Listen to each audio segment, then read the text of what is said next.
Welcome, everybody, to the R&R Catcast, a fan-based podcast focusing on Montana State athletics. We're two dudes named Ryan from the state of Washington talking about our dear Montana State. We hope you enjoy.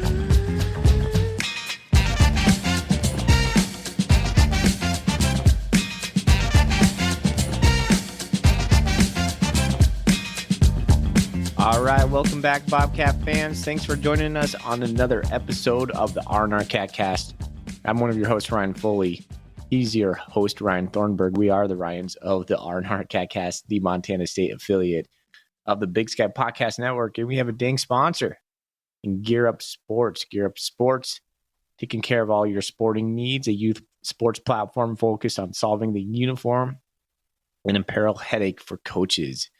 If you're a youth or high school coach and need uniforms or player packs, please contact them at www.gearupwithus.com. Make sure to mention the R&R Catcast. You know, Thorny, I got my first bit of R&R swag today. Well, that's not true. Not the first one, because we have our hats. But I got my R&R hoodie from Gear Up Sports today. Nice. How's it look? It's good, man. It's a Carhartt hoodie, like nice and thick and warm. Oh, man. So I have a Carhartt hoodie that I've had for years. I love that thing. Yeah, so listener, if you're wondering what I'm talking about, Gear Up Sports put together a little like merch store for us, like an online product store. And we have like a couple different Nike t-shirts and we're going to put it in the episode, and I think Thorny has it up pinned on our socials. So correct. I was just double checking that right now. I'm like, yes, I have it pinned at the very top of our Twitter page. It comes from Hillsboro, Oregon, and it shipped about 2 weeks. It was great, man. So stoked to rep the R&R. Sounds good. Well, speaking of headaches, like you said in the little ad read there, how you feeling, man? I got something coming on, so I'm trying. But yeah, you probably can hear my voice is a little bit lower. And some Sam Elliott action going there. It's all right. We'll get through it. Just want to throw it out there. Yeah, Foley's not feeling too good. I'm feeling fantastic here on a Monday night. Got a couple beers lined up here for the Golden Coulee segment. Can't wait to talk about Sac State. Cal Poly, not as excited to talk about, but we'll get through it, man. Let's do this. Okay. Well, yeah, let's get into the show rundown. Like Thorny said, we're going to talk Cal Poly recap. We're going to do a little bit of the Big Sky recap. We did not put a instant reaction show out this week. We had a little watch party for the University of Montana Idaho game, and then Sunday just kind of passed us by. So sometimes we don't put out an instant reaction show. It's always kind of a bummer because we know most of you really enjoy those, and it feels a niche in the podcast world where we get to talk basically football for the first time. That you're going to get some content before Monday when all the stuff starts coming out. So again, apologize on that. So we will go around the Big Sky and do a little recap. We're going to get into the Sac State preview. We'll get into the Golden Coulees. We're going to talk a little bit about the Stats FCS. I did do a fashion watch on Coach Vegan. You'll be disappointed in that, Roger Fisher. I apologize. He did not look as dapper as I normally think he does. But yeah, that's what we got today. Sounds good, man. Can't wait. We'll try and keep the talking minimum for you. I can do all the talking. We have our What's in Your Golden Coulee. What's in your Golden Coulee? I'm going to crack it right now. It's a twist top, so that's probably pretty weird sounding on the microphone. Before I get into that, thank you for Wilbur Ellis for sponsoring the What's in Our Golden Coulee segment. Check them out. Golden Triangle, Fort Benton, for all your farming and fertilizer needs. I am drinking a Blue Moon because it's in my fridge. That's very important. First step in this process. But I was like, how often do you get a chance to play the number 3 team in the country on ESPN2 once in a blue moon? Boo. That's so nice. That's so nice. I like it. You do? Okay. I was going to try to sneak a beer down here, but my wife's like, "You're getting sick. You don't want to drink a beer." And I had won a bet with the Bengals beating the Seahawks, and so Nice. one of my co-teachers got me a 6-pack of Sierra Nevada Pale Ale, which is a celebration beer for me. So I could say that's upstairs in my fridge, but right now I have a glass full of orange juice. It's okay. We forgive you. From time to time, we can do other things. I know we've had tea on here before. We've had sparkling waters. It's all right. The people forgive you. All right. But you're here. That's the important part. Persevering through potential illness to get this content out to Bobcat fans. Look at him. Everyone, applaud Mr. Ryan Foley here. The dedication. Love it. Right. Okay. Hey, let's get into just the Stats FCS poll before we go around the big sky. Stats FCS still number 2. That's right. Until South Dakota State does something else, or we do something else. Yeah, we need to continue winning to stay up there. Yeah. But that sets up a top 2, number 3 matchup because Sac State moved up. Or no, they stayed the same, it looks like, number 3. Yeah. So Montana, Sac State. Sac State, I mean, I was a little bit surprised they stayed at number 3, but we'll get into that when we go around the big sky. Furman's number 4. I guess we don't need to name all the other teams outside of the big let's sky. save your voice. We don't need to talk about the rest of the top 25. The one that's people I had predicted number 9 as well. Montana comes up then number 9 after beating Idaho. Idaho dropped from number 3 to number 10. Oh, so Sac State took Idaho's spot then. Yep. So that's a marquee matchup for us this week. And then let's see. North Dakota State, most notably, dropped to 14th in the poll. That's pretty cool. They got pummeled by North Dakota. Yeah, I haven't seen anybody. UC Davis is holding on with their 1-point victory. They're at number 23. That's crazy. They're still in the top 25. And then, so who dropped out? Eastern. Weber State dropped out, and Eastern dropped out. You know what's kind of shocking to me is Portland State's not getting any votes. And I'm really high on Portland State right now. And to see them not getting any votes, that's just kind of shock. Yeah, I mean, they've had a weird schedule, and they lost to the only good team they played, us. So we'll see. I guess NAU depends what you thought about NAU, but in reality, NAU was 2-4 heading into that Portland State game. Now they lost. Now they're 2-5. So yeah, I know NAU's had some good games, but they've only won 2 games all year. That's a bad loss on the Grizz record still. Eastern, man, losing. Okay, let's go through do you want to go through the Big Sky games real quick?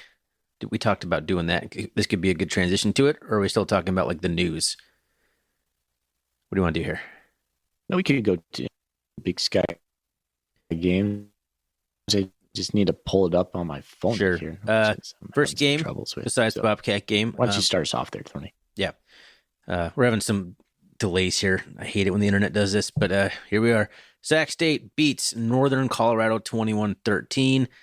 Pretty lackluster game, I would say. It was 14-10 at halftime, Sac State. Then it was 17-10, and then Northern Colorado managed a field goal in the fourth quarter. So it's 21-13. Kind of a blasé victory for the Hornets heading into their big matchup here against the Cats. 21 points only against Northern Colorado seems kind of not great for a top I thought that 5 was team. A bit of a surprise, and that's why, like, hey, they're number 3 now. But you know what? They took care of business. Sometimes going to places like Greeley and playing at Greeley, or going to places like, I don't know, Sac mainly State. Greeley. Yeah, well, yeah, I know. You're like San Luis Obispo. No, that's a really nice place. Nice place. Mainly it's just Greeley. So, or Idaho State. going to Pocatello. Mhm. That seems to be a hard one for places or people to get up for. But yeah, so it gives me a little bit more, like, I don't know, comfort. Not comfort's the right word. It's, what the word am I looking for? I don't know, just makes Sac State seem like they're beatable. Yeah. I don't feel as, like, on edge. about this game. They're not rolling people. Like, for a team that's like in the top 5, like, they're not winning their games by big margins. So we'll get into Sac State. So I think Montana State can have a statement win again. And we'll get into that. So next one on my list is Portland State. Hung it to Northern Arizona in Flagstaff, 45-21. That is a really good win. I watched a lot of that game. I'm still super impressed with Dante Chachre and the running back Craig. They just got some really good players, and it looks like just in general right now, they are just playing inspired football. They just look like they're having fun playing football, and they have that sense of belief. And when a team starts believing, watch out. Yeah, absolutely. Yeah, Portland State took it to them. Easily handled the Jacks there in Flagstaff. Not an easy place to go do that either. Nope. Crazy game. Idaho State somehow scores 28 points in the second half, outscores Eastern Washington 28-6 in the second half, including 21-0 in the fourth quarter, storms back and beats Eastern Washington 42-41 after trailing 35-14, and then maybe it was 41-14 at one point, or 41-21. I don't know. It was 41-21, I think, is what it ended up, or 41-20, something like that. But then, yes, Idaho State came storming back, got an onside kick, so they scored a touchdown, got an onside kick, scored another touchdown, won the game, and then Eastern drove down with time expiring, got themselves into a pretty decent field goal range, and then pushed it right. Crazy ending. One thing you're missing is the Eastern kicker actually made it. So they called a timeout. He took the swing at it, drilled it right down the middle. The next one, he pushed it right. Oh, that's funny because I only watched the highlights, so they did not show that. That's funny. I mean, yeah, it's kind of funny. I don't care. So talk about believing. Now, Idaho State's going, holy cow, we just knocked off Eastern. Who's next? Who does Idaho State have next? Let's take a look. I have this big old sheet right up here. They're going to go play Portland State. They're in Portland. That's an intriguing game, actually. When was the last time that you said Idaho State and Portland State was an intriguing game? Yeah, good point. It's been a minute. I kind of expect Portland State to win, but like I said, you start believing. Watch out, those Bengals, man. They got some juice, dude. I like it. When you got a quarterback who can sling it, you're going to be in a lot of football games. Absolutely. That's the truth. Facts. All right, UC Davis. Stunning win, 17 points to 16 points over Weber State. Not there. Anyways, that's just a bad football game, man. Both those teams. Weber State, no offense whatsoever. They started their freshman quarterback. I'm not sure what his name is. I'm not going to click into it, but did they bench they went away Weiser? from Weiser. They did. And his stats weren't that great.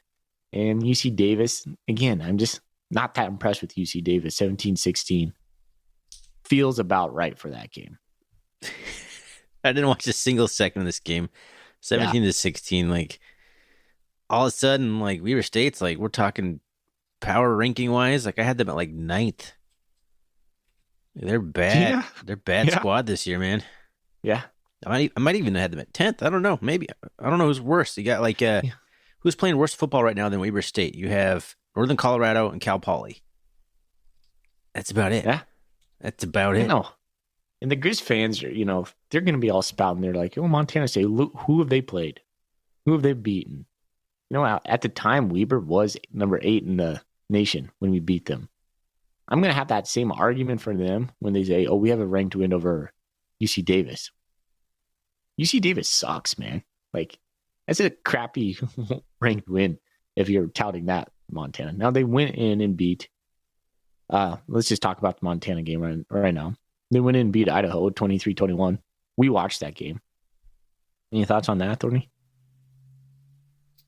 Idaho looked worse than I was expecting them to. Yeah. I hadn't really watched Idaho very much this year. A few highlights here and there. Giovanni McCoy looked as good as I remembered him. Hayden Hatton looked as good as I remembered him. Their offensive line is atrocious. Now, the Grizz have been playing really good defense this year. I will give them credit. Their run defense, their statistics are fantastic. They're holding teams like 88 yards per game and like 3.3 yards per carry or something. They completely shut down Idaho's running game, just took it away completely. And then once Idaho knew they couldn't run, or the Grizz knew that they could stop the run, it just became the 4 or 5 linemen they'd send could just pin their ears back and just get after McCoy. Every time he took the ball there, like in the second half, he was instantly out of the pocket within not even 2 seconds. I don't think he stayed in the pocket for 2 seconds at any point because he had to run for his life immediately. It was bad. I haven't seen an offensive line be that like Swiss cheese, and it's been a while, man. That was terrible. It was. I give the guy big props for scoring 14 points there in the fourth quarter and leading his team down and trying to get a win out of it, because his offensive line anyway was not helping him at all. Yeah. Well, the Grizz look better. I mean, just swallow that pill. It is. They do look better. Yep. Clifton McDowell is definitely galvanized that team, and I kind of said on this pod, I think there was kind of like a circling of the wagons after Northern Arizona, and looks like they have, and that's a good win. It's a really good win. Yeah, sometimes it takes like that loss to light a fire under a team, and the Grizz looked really fired up for that one. They were hitting hard. They're flying around. The running backs were breaking arm tackles, running through guys. They looked like they wanted it. They looked like they came to play. And the Grizz, I think, actually have a bit of an identity now. They were completely floundering. They couldn't decide between Vidlak and McDowell, and they were trying to play them both, and it was terrible. And McDowell's not going to light the world on fire, but at least they've settled on it, and they can build around it and work with what they got. We'll see what they do. All right. That's around the Big Sky. Did we miss anyone? Nope. All righty. All right. Do you want to get into the cat game stats, or do you want anything else you want to talk about the press conference? Any updates? Oh, yeah. Updates wise, we kind of transitioned from the news segment that we usually do right into the around the Big Sky, because we didn't get a chance to talk about it in the instant reaction show. That didn't happen. Man, I did. In my sickness this afternoon when I got home, I just parked myself on the couch and watched the presser. I watched the players' lounge.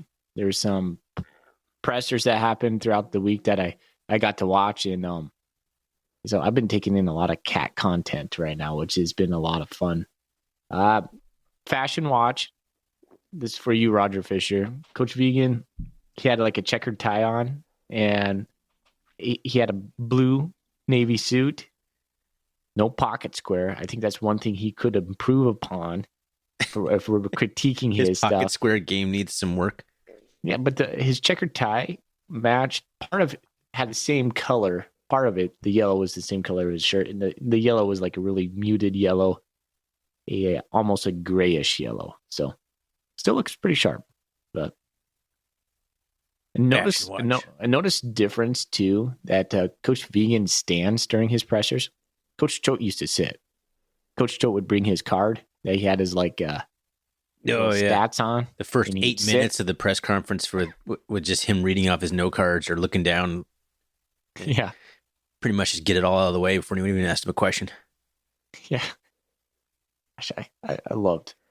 Did Vegan Coach always Choate stand? I feel like that's a new thing. Was he sitting last year? Like, this is a weird conversation, but was Brent Vegan always standing? I have to go back and rewatch some old press conferences. He seems so much more comfortable in his own skin up there. Not that he never wasn't, but he just has that ownership feel. Like when I watch him, I'm like, man, yeah, he's not the new guy on the block anymore. Well, it's a lot easier to stand up there when you're winning. Yeah. That's a good point. And he does an amazing job at that. So I think I saw a stat today. Coach Vegan's 26-6, I believe, is his record right now. It's pretty damn good, man. Yeah. And look at all the losses he's had. It was like Wyoming, South Dakota State twice, North Dakota State in the championship game, and then the Grizz when Matt McKay was starting. That's about it, isn't it? Yeah. It's crazy. All right. It's crazy. Some notable things that I picked up today from the presser. Hadn't realized Coach Vegan had never played SAC. It's true. We haven't played SAC since 2019. This scheduling, man, this conference drives me bonkers. Yeah. And the last time we were in Sacramento was 2016. So the last two times we played SAC, we've lost. I've been to 2019, we lost 7 years. Yeah. We lost you and I were at that game. We talked about that 21-34 loss. Tucker Rovig actually passed for like 262 yards that day, out passed Kevin Thompson, the 6-year junior at that moment. He could still be playing, lost. But he finally retired. Yeah. I remember Troy Taylor just sliced and diced us. He was playing chess and we were playing checkers, and Jeff Choate was just at a loss for that game. But go back to 2016, we lost 38-41. Your boy Chris Murray, our boy Chris Murray, set like a couple records. He had like 180 some yards of rushing, and I think we had like a history. We had like 6 passes that game or something like that. It's crazy. So we don't have a long and storied history playing Sacramento, but we do have kind of a interesting history, because go back a couple years further than that. We all remember the Dakota Prue Cop barn burners down there. We've had some really high scoring games in 2014 and then in 2010 as well. That was a game. Anyways, getting off a little track. You're here to hear about the injuries. Lavelle Price. That's what people are here for. They're tuning into the podcast just to hear the injuries that are all over Twitter and Bobcat Nation in the press conference. I'm just I hope that's not why they're listening to it. All right. Sorry. I know you're struggling over there. Carry on, sir. All right. So Lavelle's day-to-day didn't disclose what. It wasn't even an upper or lower body. It's just a lower body, we know. So I think it looked like an ankle thing to me. I don't know. So he's day-to-day. Julius. Oh my gosh, I'm forgetting. Julius Davis. Yeah, Julius Davis. I was going to say, is that his last name or first name? I just had a moment there. Julius Davis. He was banged up on Saturday. So I was wondering why we weren't seeing him. He was dressed. He had his helmet on. He was pumping his legs on the sideline. Looked like he was trying to get in. Anyways. I feel like we would have used him if the game was somehow necessitated that. My goodness, I'm also struggling. If it was necessary to use him, we would have. Necessitated. All right. It's such a good podcast so far. Yeah, we're just nailing this one. Scottry's hopeful. Yeah, that's exciting. So is Taco Dowler. I heard he said close with Taco. Getting close. Close with Trimble was what he said. And then he kind of talked about the new 4-game rule for the red shirt. So there was a shift in rules in the FCS. So we used to have, the 4 games the guys could play and still maintain still maintain their red shirt. They can now play those 4 games and then play all of the postseason. Yeah. I feel that's kind of a big deal. Yeah, that's huge, especially if you're like a team like Montana State. You got basically maybe 4 extra games. You could play 8 games and still maintain your red shirt. I feel like that's a minor but potential recruiting advantage. Like you can come here and play 4 games and wherever we play in the postseason and redshirt, and then still play 4 more years. You can play a lot more football games at Montana State than you could if you go to Northern Colorado. Just fact. Crazy. That's a weird rule. I did not see it coming, and it's funny because I saw Sam Herder retweet the Brendan Shaw's tweet about it. So Sam Herder hadn't even heard this. Like it was like, did Brent Vigen kind of like spill the beans on this? It seems like it kind of caught everybody on Twitter off guard. Like, wait, what? This is a thing now? It's crazy. Yeah. No one had heard this coming. So that's interesting. I hope Coach Vigen is right on it, because if he's the only person reporting this. Yeah, exactly. Like other teams like, I'm sorry, what? NCAA is like, what? Yeah. Like, don't do that. Brent. Yeah, don't do that. So, yeah, that's why we saw, Adam Jones. Speaking of Adam Jones, his first carry in his collegiate career goes for a 49-yard touchdown. Way to start off your career, Mr. Jones. Not bad. Not bad. Cheers to you, brother. All right. Let's get into the stats.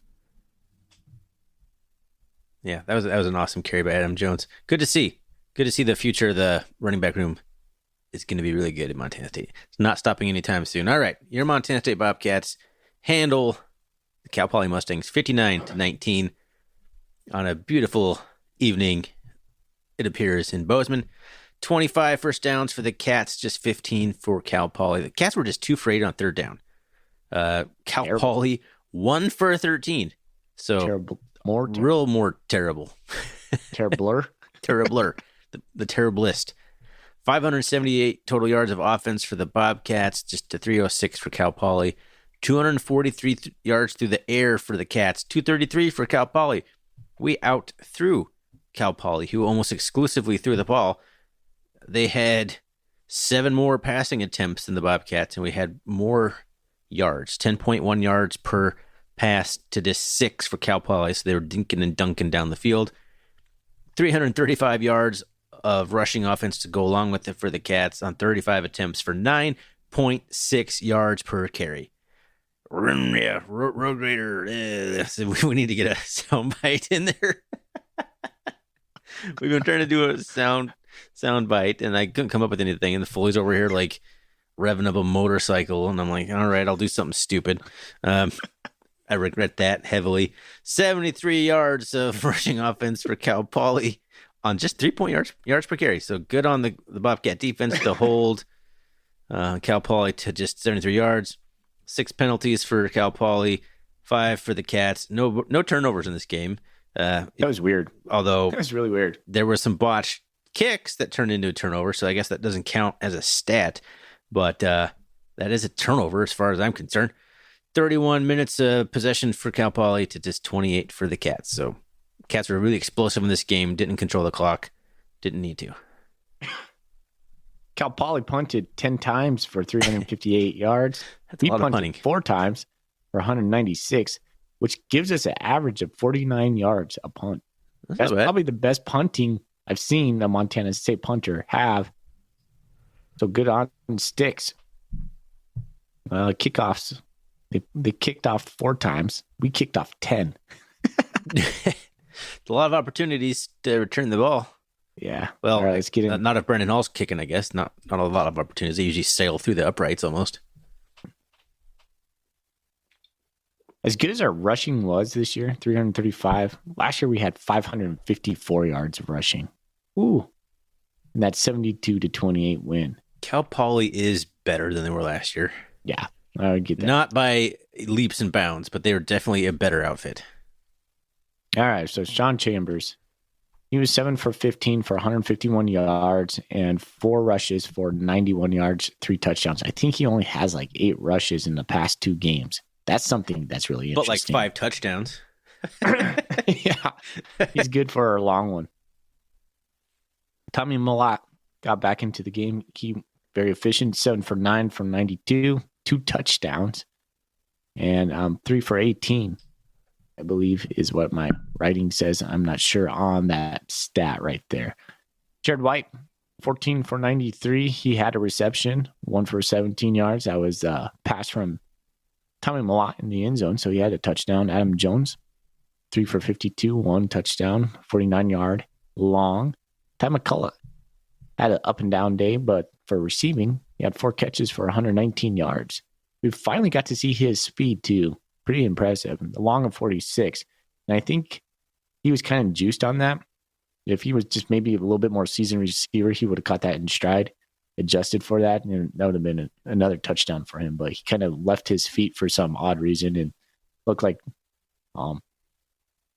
Chambers kind of put it maybe slightly behind him, but something he probably could have adjusted for.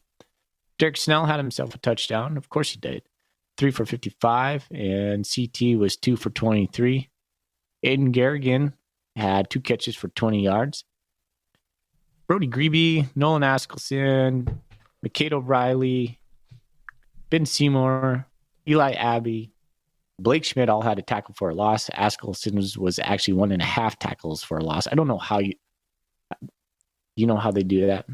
What is a half tackle for a loss? I'm not sure how that works out. 2 guys did it. Okay. You share the tackle. Seymour had a sack. Lavelle Price Jr. had a blocked punt. Ooh. And Stix Hall had a 44-yard field goal. Crushed and 8 for 8 after point afters. He did miss a field goal and got a shoddy personal foul call on him. It's not on the stat sheet, though. Okay. Oh, sorry. Okay, that didn't happen. It didn't happen. Apparently. Only in my mind. And Sam Heward for the Cal Poly Mustangs was 19 for 36 for 225. He had 3 touchdowns against us.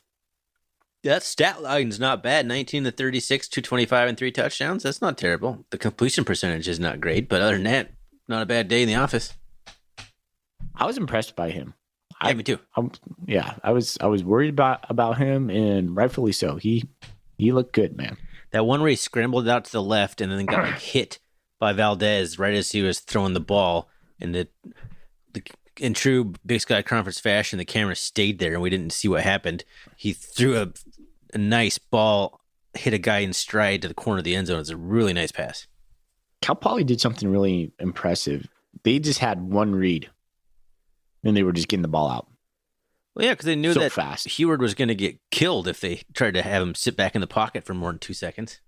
Yeah, and you couldn't get to him. I think they're the most sacked team in the league.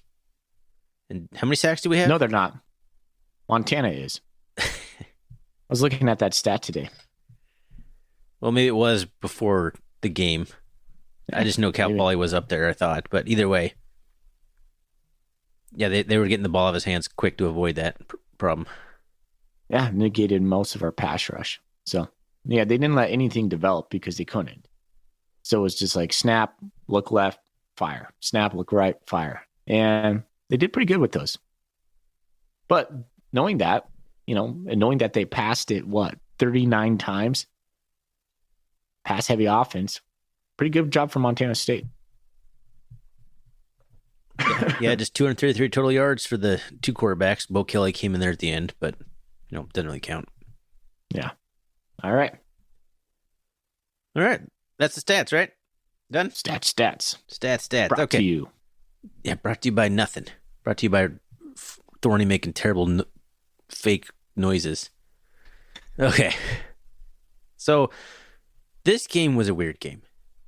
It feels like an unimpressive win in some ways. Like, it just didn't look good. It was a weird game.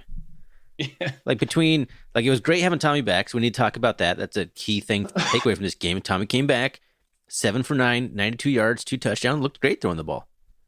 I'm sure they didn't have him running very much because he has 3 carries for 31 yards. I think they probably told him hey, just be cool out there, right? Just chill. We don't need you to be crazy in this game. We don't need hero ball against Cal Poly. But he came in, looked good, slinging it around, didn't look too rusty. I think it was good to have him come in this game and throw the ball around. And a lot of people on Bobcat Nation didn't think that he would. I was like, if he's healthy, he's going to go. You got to get him kind of in shape, I think, for the next game. It was a weird rotation between Chambers and Tommy, so that was kind of, I think, a little bit part of the way that the game looked aesthetically. It just seemed like they had packages. Okay, this time, this pre-planned drives. This is Tommy's drive, this is Chambers' drive, this is Tommy's drive. Not in the traditional way we would use them. So I think it felt a little bit less of a flow than I think we've seen.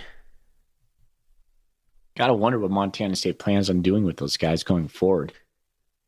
I think that's That's great. I think nobody knows, and that's great. Yeah, I mean that's one way of looking at it. You'd think Montana State would have some sort of dialed identity with both these guys. How do we use them both simultaneously? But the fact of the matter is, most of the time, when one's playing, the other one's hurt. Yeah. No, we haven't got to see them both playing the same game all that often. Yeah, mixing the chilies, man, hasn't been what we have seen quite often. Most of the time we show up at the potluck, there's only one chili. Yeah. It's funny, on Bobcat Nation this week, there was a thread. Chambers is the guy.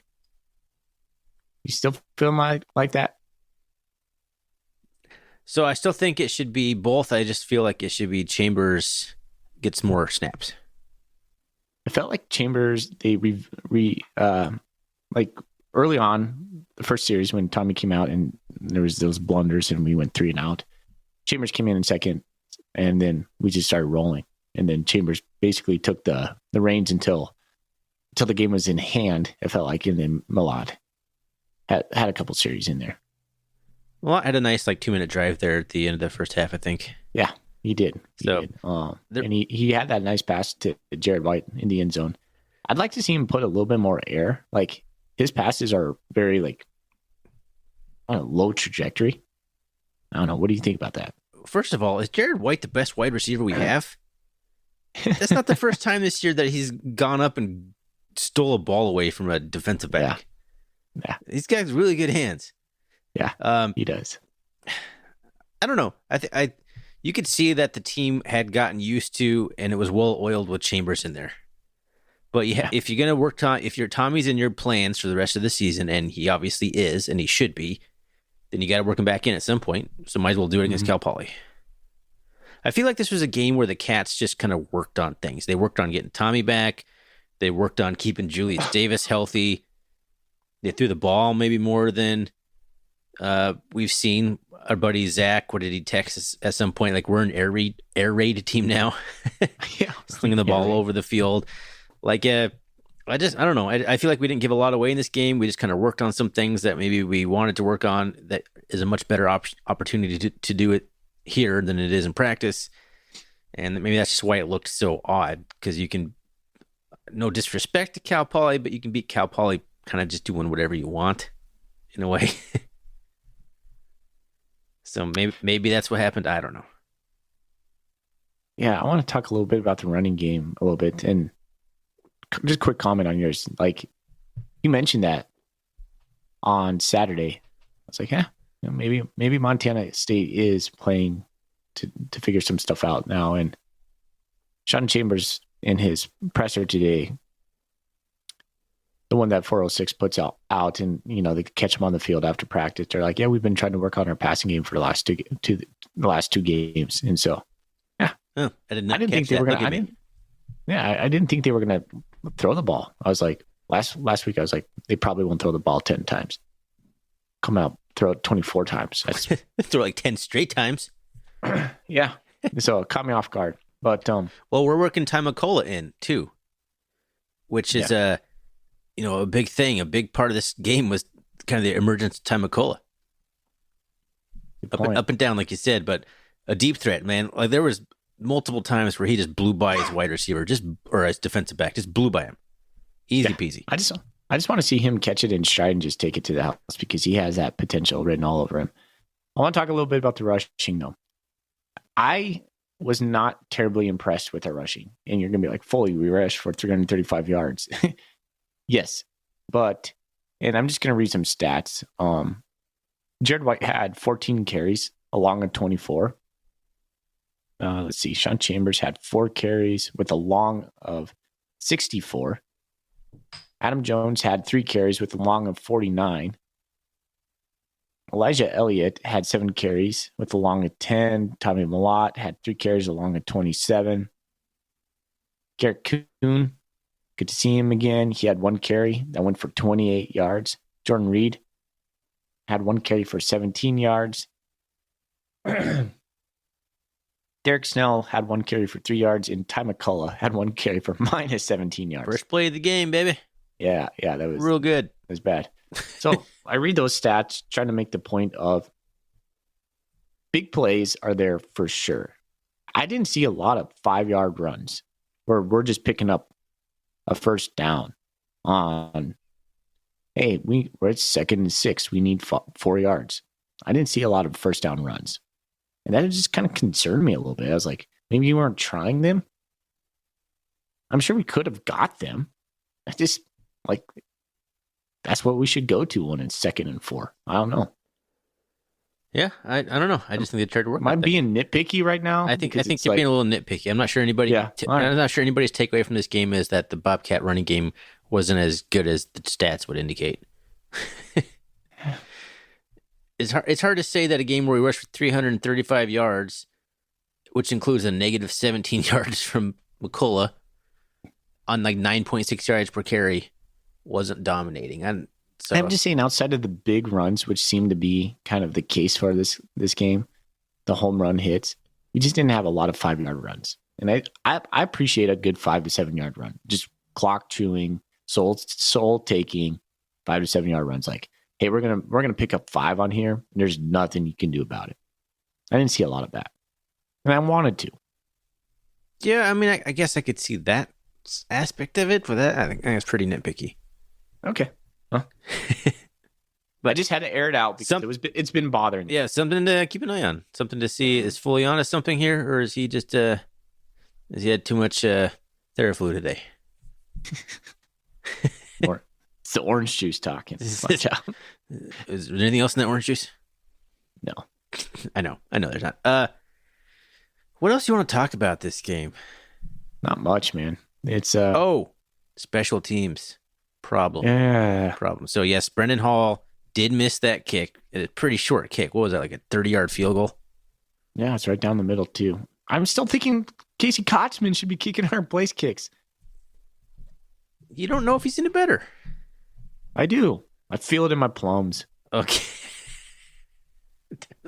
down in the cockles of the heart. The cockles. I mean, okay, so Ty McCullough takes his first punt return as a Bobcat, or did he have one last week? I don't know. One of the first returns as a Bobcat and just houses it. So like, oh, here we go. That kind of kickstarted the game a little bit for the Cats. And then the next one bounces off of like Devin Davis's foot and is a fumble. Cal Poly recovers it and is able to score like a 25 yards, because that's the 25-yard line or whatever, so a 25-yard drive to score a touchdown. Yeah. And then even the first, what was the opening kickoff, like almost squiggled out of bounds, and then Jared White like went over to it and like, or no, it was Marquis Johnson went over to it and like kind of fell on it while he was laying out of bounds. That looked really awkward and weird. Yeah. Which is kind of a smart play if the intention is there, because if you go out of bounds and then you touch the football is out of bounds, so then it's a kick out of bounds. It's a penalty. Otherwise, the ball would have just rested right there. So if he meant to do that, great. It looked like he just kind of slid and kind of dove on the ball and got lucky. It's kind of how I feel about it, but who knows? I'll have to ask Marquis. Did you mean to do that? Wasn't there? There was another muffed punt, wasn't there? Did Ty McCullough muff one and dive back on it? Yeah. So twice, I think. Yeah. Right? So not a great day receiving kicks. We have scored a touchdown, but then the rest of it's like, you can't do that in games against Sac State on the road. You can't be muffing punts. Yeah. Made me really miss Taco Dowler, but it also seemed like Ty McCullough was having trouble with his depth, because he's backpedaling. And then the one that hit Davis, he was too deep. Coach Vegan talked about that. He was like, that's on him, but it's also on the coaches. I don't know if I really like Justin Udy as their special team coach. Like, hit very mixed results this year. That's a good point. Like we have like a couple block punts. Like, that's something to put on tape. But there's just a lot more than punt blocking when it comes to special teams. So those are my main thing. I wrote down the notes I really wanted to talk about is Tommy's return, the special teams, and then Ty McCullough were kind of my talking points. And I think we should kind of move on here if we're done talking about the Cal Poly game. Sure. Because we haven't got to Sac State yet. We're 45 minutes into this bad boy. Hornets down. Hopefully this week. Stingers down. Okay, well, we can get into Sac State talk. So let's recap a little bit of maybe what Sac State has done to this point under first-year head coach Andy Thompson, the ex-Grizz coach. From Walla Walla. Nice, I didn't know that. Yeah. Kind of our neck of the woods-ish. Ish. So Sac State, 5-1, including a win at Nichols, 38-24, a win at Texas A&M Commerce, 34-6. Then, of course, the big one on the resume, 30-23 at Stanford. over their ex-coach Troy Taylor. Ooh, that's a rough game for Troy Taylor to lose. That can't be good for could have been good inside the athletic department when that happened. Then they lost at Idaho, took a hard loss there, 36-27. Come back at home, squeak by NAU, 31-30. That was kind of a crazy game. It was 31-28. Sac State with a few seconds left at the punt and took a safety, the old classic punt it, run out of the back of the end zone with like 2 seconds left. So, well, not quite as dire, but 31-30. That's not good. Northern Colorado, the most recent one, traveling on the road to UNC, just 21-13. So if you look down this list, the one thing that stuck out to me is Sac State hasn't scored more than 38 points this year. They don't seem to be trending in the right direction either. No. They seem to be cooling off. No, they started off pretty hot. I mean, Nichols and Texas A&M Commerce aren't world beaters, but they won those games handily like you should. That's nothing. You might get second stringers in the third quarter, 34-6, whatever. Beat Stanford. All right, now we're cooking. And they lose to Idaho. They squeak by NAU, who just got manhandled by Portland State, and then squeak by Northern Colorado. It's like that's not a real good stretch there. So I think, like you said, Sac State's kind of on a downward trend right now, and I think a lot of that could be to do with the fact that their stud running back, who was going to be the guy that replaced Cameron Scadaboo, you can't replace Cameron Scadaboo, but the guy that was going to be the heir apparent, Marcus Fulcher, has been hurt. And I don't know his status because it's impossible to find anything against a team like Sac State because there's nobody on Twitter. There's nothing covering them anywhere. So I couldn't find the status update on him or even what happened to him. Couldn't even find like how he got hurt or why he's not even playing. Couldn't find it. He's just been injured. I assume it's an injury. Going and looked at the conference standings today, just conference rankings and standings and statistics, and then so MSU's in admittedly in number one in a lot of them. Not all, many of them, but a lot of them. Yeah, a lot of them. Sac's a lot like very middle on quite a few of them. Like for instance, like just one like so MSU's averaging 352.2 yards per game, and Sac's allowing 144. And Sac's like middle of the road, probably like fifth or sixth. Right there. Sac is fifth in the conference for scoring offense and third in defense, only allowing 22 points per game.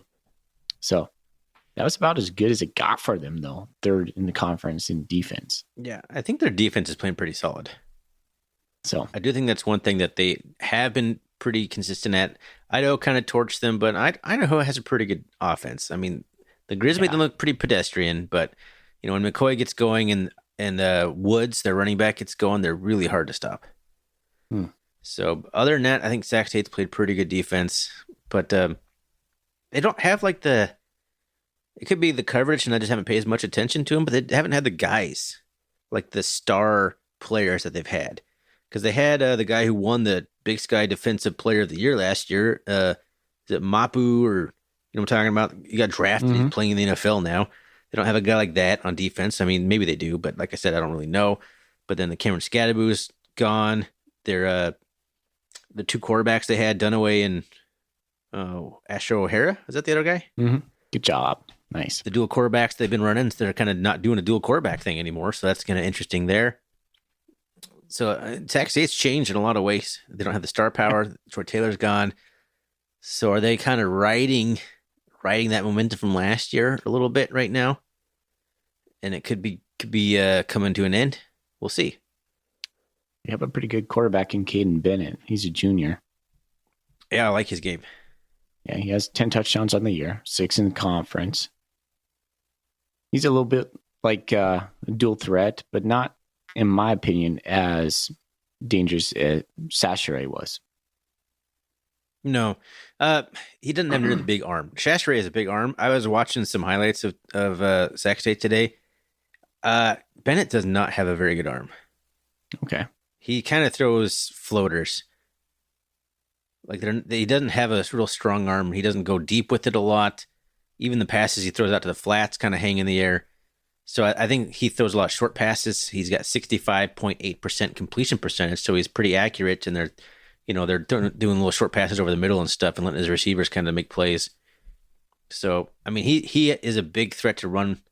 He has 80 carries, leads the team, 327 yards, leads the team, 4 touchdowns, leads the team on the ground. So, and they'll do some stuff. They'll do some designed runs, like QB power runs with him. I saw them do that a couple times on some highlight packages. So they'll run the ball with him a lot. The next closest guy is Marcus Fulcher with 54 carries. So he has 26 more carries than the next running back, who admittedly has been like hurt for three weeks. So that would be different. But they spread the ball around a lot, running the ball, and it starts at Bennett. I wonder if Montana State tries to play ball control on this, or if they're going to try to score fast. I don't know. It's a good question. I think we'll be able to keep them under. I think we'll be able to keep them in the 20s at worst. Montana State's defense, we're like second to the Grizzlies right now as far as I think points per game. But we're up there, man. Montana State hasn't played that many difficult teams outside of South Dakota State, but South Dakota State had like 21, something like that. Yep, 21, and we shut them down more than any other team has since. But this is a road game against one of the better teams in the conference, so it's going to be a big matchup. And I'm just not expecting us to hold everyone to like 16 or 17 points per game. Like it's not going to happen. Someone's going to score more than that eventually. I don't know if it's going to be this Saturday or not, but I do feel confident we can keep them in the low 20s, and I think that the Cats can score 30. So I think this is a game where the Cats don't even have to. They can play ball control and still score 35 points. The Cats can score so easily, man. Yeah. And it seems like all the recipe for the Cats has been like play basically 3 quarters of football and then cruise in the fourth. Yeah. What if that doesn't happen? There's some questions for how does Montana State play a close game? That's not South Dakota State. No, the resolve hasn't been tested too much. Yeah. I think we have it actually. That's one thing I really appreciate about Coach Vegan is like the whole double repping thing. These guys get tons of reps. Like our players know how to play. Like they are prepared for sure. So now lots of guys getting reps is only good as you go down the stretch. For health wise, you're gonna need those guys. Like it's all good stuff. So what do you think we're gonna do offensively in terms of the quarterbacks? Gosh, man, I don't know. Coach Vegan always talks about changing the picture. So I think we're going to do a lot of things we do. It's just going to look a little bit different. So we've been really working on passing the ball. I don't think you're going to see our quarterbacks running the ball prolifically like they have been, because I just think they're better passing right now. Like Sean Chambers doing a better job distributing the ball, going through his reads, not relying on his legs. Although when he does, he's an epic runner, man. That guy is just, he's beautiful when he's out there just galloping in the green. So I think we're going to try to pass it, but I also think we're going to try to run. I know that sounds, we're going to try to pass John Madden over here. Yeah. What I meant to say right there, I'm a little loopy right now, is I think we are going to try to establish a more consistent run game. I wouldn't be surprised if we see some outside zone. We haven't seen a lot of the stretch zone. That's where I'm at. Yeah, I mean, I really don't know. I don't know how Sac State's defense can be best attacked. I still like what we did against Weber State, but with Tommy back, I don't know why you can't kind of do both. It seems like we can kind of roll back and forth a little bit. So I don't know. I feel like we'll see a lot of Tommy. We'll see a lot of Tommy's run game.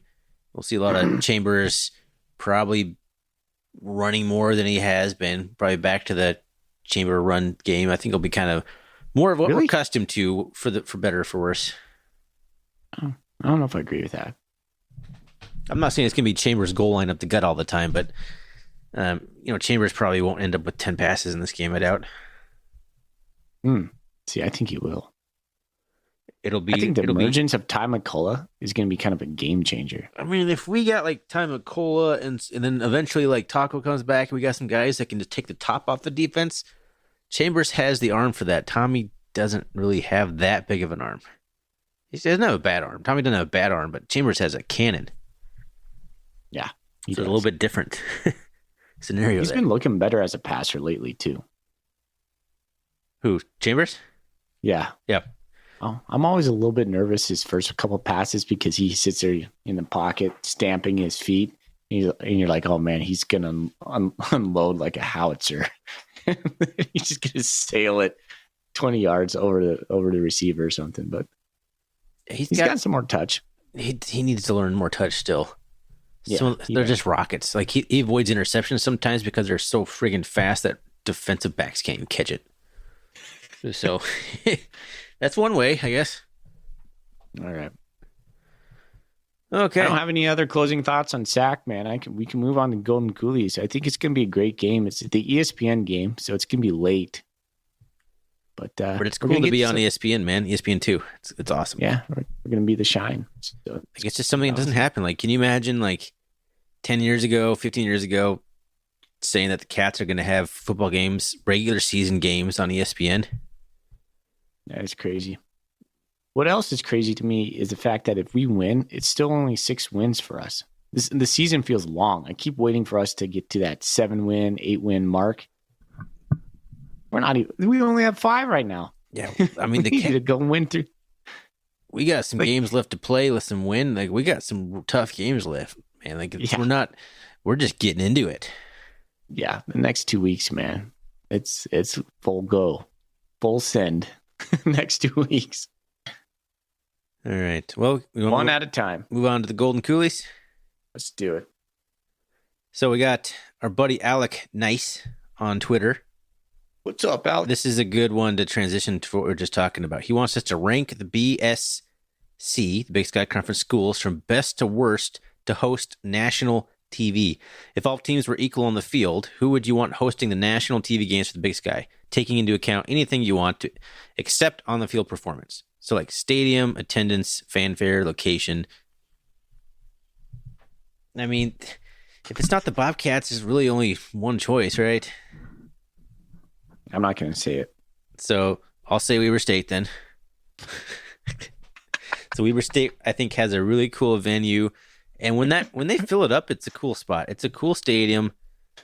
Weber State would be probably the best choice there. Idaho would be probably number 2. The Idaho was pretty rocking against the Grizz. The Dome has like this allure on Twitter. People just like love the Kibbie Dome. It's a dome. Like, I don't get it. What is so cool about it? It's just a dome. It's like any other dome. I don't get why people are infatuated with it. I think it's because I'm going there next week. I'll let you know. I think it was because it was FBS for a long time, so it just got a lot more exposure to like national people. Yeah, and I think it's just kind of this thing people talk about, like, "I love me some Kibbie Dome." Like famous people tweeting that. I'm like, why?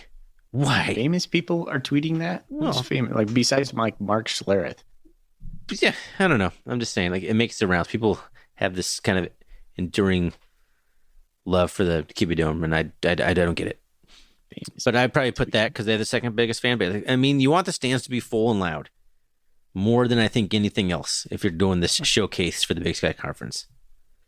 So the Grizz, Weber State, Idaho, and then probably Eastern. Yeah, I mean, the Redfield, I guess. Field, yeah, is notable. It's notable. People know it. Let's see. And then NEU probably, because NEU can actually have a pretty rocking crowd sometimes, actually. Cal Poly actually has a really nice field. They do. Yeah. But it's never full. Davis has a pretty nice little stadium. They do. I actually like their expansive. The horseshoe stadium that's like sunk into the ground. It's kind of a cool thing. Yeah. With the grass seating on the end zone. I love grass seating end zones. If you're going to be a small college football, like, why not have it? I think my least favorite place to play is Northern Arizona. We're not talking about least favorite place to play. We're like just showcasing the Big Sky Conference. Yeah. Well, there's only 2 spots, really. Montana State. Yeah, they both reside in the state of Montana. Yeah. All right. Funny question from Elder Nice, Mike Nice. When Standing in the grocery store deciding what to buy next for your golden coolie, put these variables in order of importance. Location of the brewery, cost, taste.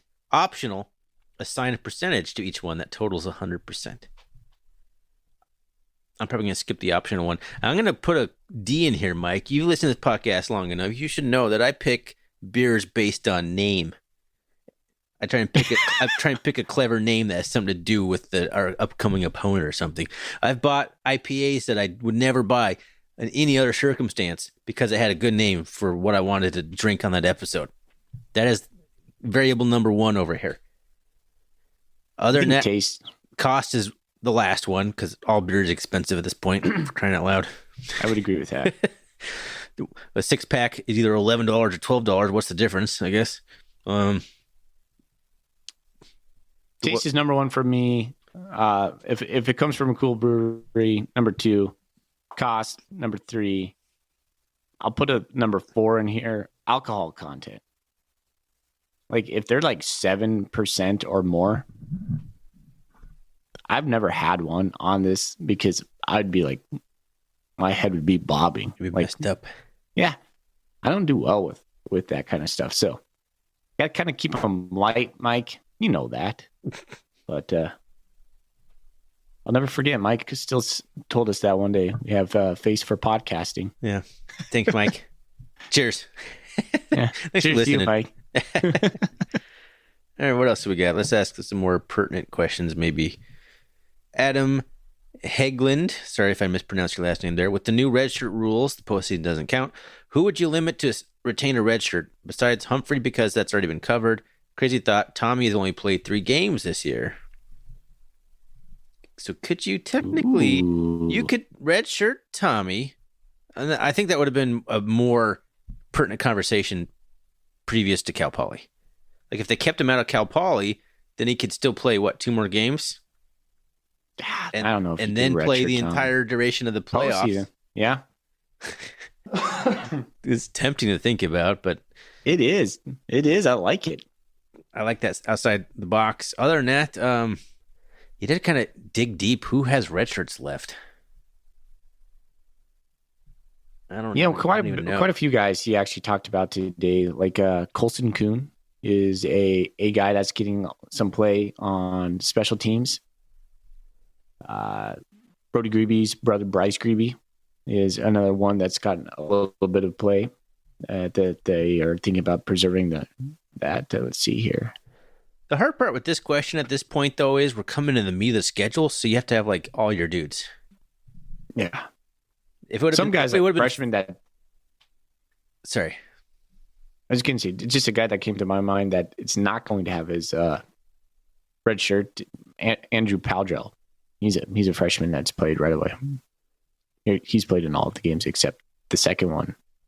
Like if you would have reversed it and you held out guys like just Brody Greeby, has he redshirted? Brody Greeby, whoever hasn't redshirted, if you held him out the first half of the season and then all of a sudden put him in the last 4 or 5 games or 4 of the last 5 games and then into the playoffs, but that would have been taking some big brain stuff in the beginning of the season. I just don't think it's really worth even doing that. I don't know. It's a crazy thought about Tommy, though. Okay, let's see who else we got down here. We got lots of questions. This is kind of a fun one. Lenny on Twitter, Lenny K6. If you were able to trade players in college football like you can in the NFL, do you think the Cats would consider trading Chambers or Malott for either another player or another scholarship? No. I don't either because they're just too injury prone. It's not like we're the St. Louis Rams, then they have like Kurt Warner and Mark Bulger or something like that. I'm throwing it back to some weird Rams stuff here, but you don't have like 2 good starting quarterbacks on the same team, and because you only have one in the NFL. We need them both. We need them both very much. Yeah, to knock on wood right now. Too many injuries. Chambers said he feels as good as he ever has. He looks as good as he ever has. I don't like his little goatee, man. It's just too puffy or something. That's not what I meant when I said he looks good, Foley. Oh. I meant he's playing good. He looks good on the field. Why you always got to be commenting on that kind of stuff? Oh, my gosh. Fashion watch. A little too deep fashion watch. Roger Fisher, did the Idaho Grizz game change your opinion on how lonely the Cats are to get the win against the Spuds on the 28th? How lonely? I don't understand what he means by that. Yeah, how bad do the Cats want this? That's how I interpret it. How did the Idaho Grizz game change the opinion on how bad the Cats want to win that game? Right. Yeah, I don't think so. I don't think the Cats are concerned about the Grizz. I think that's a fan thing right now. So, what does the coach say? We got to take care of the here and now or something. Where our feet are planted kind of moment. I don't know. I don't think it changed how badly I want to beat Idaho. It did like kind of open up my eyes to the fact that we probably will. It made it seem more attainable because I thought Idaho was just this juggernaut, and the Grizz showed that they can be brought down to earth. That was still a close game. Like that game was not over. No, but they're still missing some of their offensive linemen. The Vandals are. They're struggling on the offensive line, and we know that's where it all happens. I think they're going to get their points. They're going to score. But I think we can outscore. I right now I think we can outscore any team in the conference. I agree. So that's a good question too. I got something here. I got to find it. Rich Bronick asks us. He heard on the FCS Nation, our buddy Kyler Neal, you know Kyler, saying that MSU is one-dimensional on offense. Do you still think that's the case?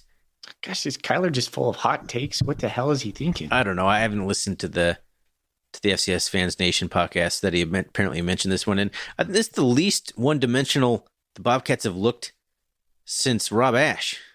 Gosh, I don't know. I don't know what Kyler's talking about. It's stupid. Like we're way less one-dimensional than we have been. Now, are we balanced? No, but we are nowhere near a one-trick pony this year. Would you take this offense or the Tim Cramsey offense? Oh, this one. Because I feel like this offense can score points in December. Tim Cramsey's offense couldn't. Man, you're always one step ahead of me with that kind of thought. I like it. I mean, they were fun to watch. Don't get me wrong.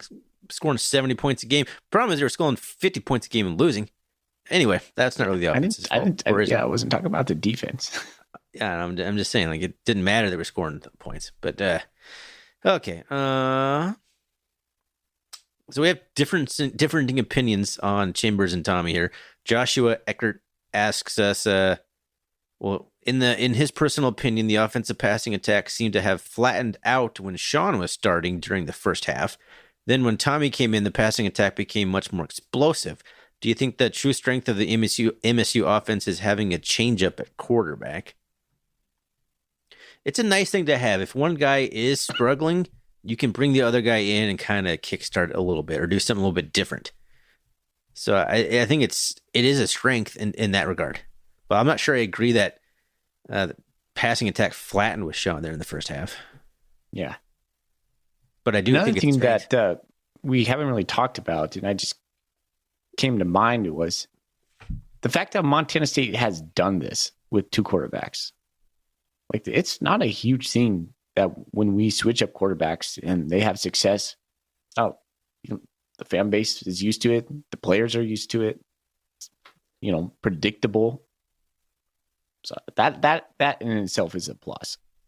It's not like we've just been riding Chambers and then like, Tommy comes in and then he lights it up and we're like, oh man, now what do we do? Feels like that's pretty normal. Like, all right, let's keep it going. Yeah, I mean, there could be situations in other programs or even in the past where one quarterback's tearing it up and then he gets hurt and another guy comes in and tears it up and all of a sudden you got a problem. Yeah. Like, who do I start? That's not the case here, and that's great. Yeah. So the opposite take on here is from a guy that listens to our show a lot, I think, Adam Grigsby. The offense seemed to struggle with Malott in at quarterback and was instantly effective with Chambers. Has Chambers now become QB1A? See, it's funny. You got two exact opposite takes in the Golden Coolie questions.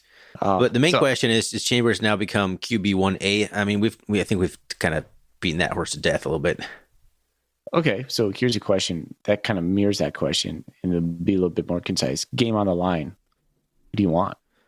That's a really good question.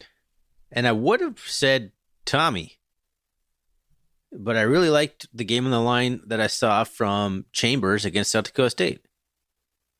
So I don't know. That's a good question. That one's not as easy for me to pick. I don't think you can go wrong. You can't. But I'd probably still lean Tommy a little bit on that one. See, I'm just gonna be opposite with you. I lean towards Chambers. I think he's got the it factor when it comes down to the final, or like that pressure. Good problem to have. More? Let's see. Let's make sure I got all these out of here. Nice job, Twitter people. Yeah, we got a lot of interaction on this one. So I appreciate everyone for doing that. But I think that sums it up. That's all I got on Twitter. All right. I could click over to Bobcat Nation. We only had like 2. CNC Cat. Rank the best way to get your brew. Can, bottle, or on tap. Second question, which Bobcat quarterback of all time makes the best chili? My vote is for Texas native Denarius McGee. All right, let's talk about the first one. It's draft. Tap. Yeah, tap number 1, bottle number 2, can number 3. Ditto. I might throw a growler in there somewhere. I'm not sure where I'd put it, though. I don't love growlers. I take it back. I put growler at the bottom. Okay. Change my mind. Instantly. Which Bobcat quarterback of all time makes the best chili? Denarius McGee. I mean, Texas native. Let's go. Like, that's probably a really great pick. I was thinking about this on the drive home today, and I was kind of flustered with it, to be honest. Because I saw this at work today. I was like, I don't know. It's like Jack Rolovich, maybe? Rolovich crossed my mind. I have no idea why. Maybe because he's huge. Yeah. It looks like he could take down a pot of chili. Yeah, food advice from someone who's got a few extra pounds is usually good. Their guy, I mean, hey, Prukop's not the only, or I'm sorry, I just spoiled it. McGee's not the only native Texas guy we had on the roster. Prukop was from Texas. He was? Yeah. What part? I don't know. Texas is huge. The part where they play lots of football. Well, you know where McGee's from. Ulysses or Ulyss. I don't even know how. Yeah. Where's Prukop from? Why is that not forefront? I'm pulling it up. Yeah, he played at Vandergrift High School, which is in Austin, Texas. Okay. Pretty sure Austin's like a foodie hub. So yeah, Austin could be. I mean, Prukop could be a good choice. Yeah, Prukop seems like more of like an in and out kind of guy, though. So he's just getting a fast food burger, California burger kind of dude. I don't know. It's a good question. I'll just go with McGee, I guess. I got nothing better. I love Lule to death. I'm not sure how good a cup of chili that guy can make. Who's our left-handed quarterback that we had? Like Cody Kemp? Cody Kemp. Yeah. Nah, not Kempt. Tucker Rovig, man, that guy's got to make a good bowl of chili. Oh, yeah. There you go. Tucker Rovig. Yeah, that's my pick. But see, so Rovig's going to be the hunter's pick, right? He's going to have a venison chili or something. Yeah. I'm not a huge venison fan. Is he going back to McGee then? Yeah. Okay. I mean, mix the chilies. Yeah, mix the chilies. Let's do it. Hashtag mix the chilies. Okay, what else you got? We're going to ride that all year long. I like it. That's a great question. Okay. Bleeding Blue. Are you worried at all about Sac? I'm always worried, man. I hate to admit that. I'm rarely confident when it comes to Bobcat football or Bobcat sports. And when you are, it makes me nervous. Like, fully confident? Uh-oh. There's a thread. They're like, yeah, a lot of us lived through the 90s. That I wasn't a huge fan in the 90s. I was like middle school. But, there's so many years where the cardiac cats there. Yeah, for sure. I mean, they're the number 3 team in the nation. We haven't won there since like 2015 or something like that. I'm not sure. Last time we won, that's a big time game. We lose, it feels really bad. It's not season over for us, but going into Idaho the next week feels a lot more like a pressure cooker, because I had us losing Idaho. I penciled that in early on in the season. So my whole perspective on this is, okay, if we lose next week, no big deal. I had that penciled in. But I don't know. It's weird how the conference changes right now. Like the Grizz.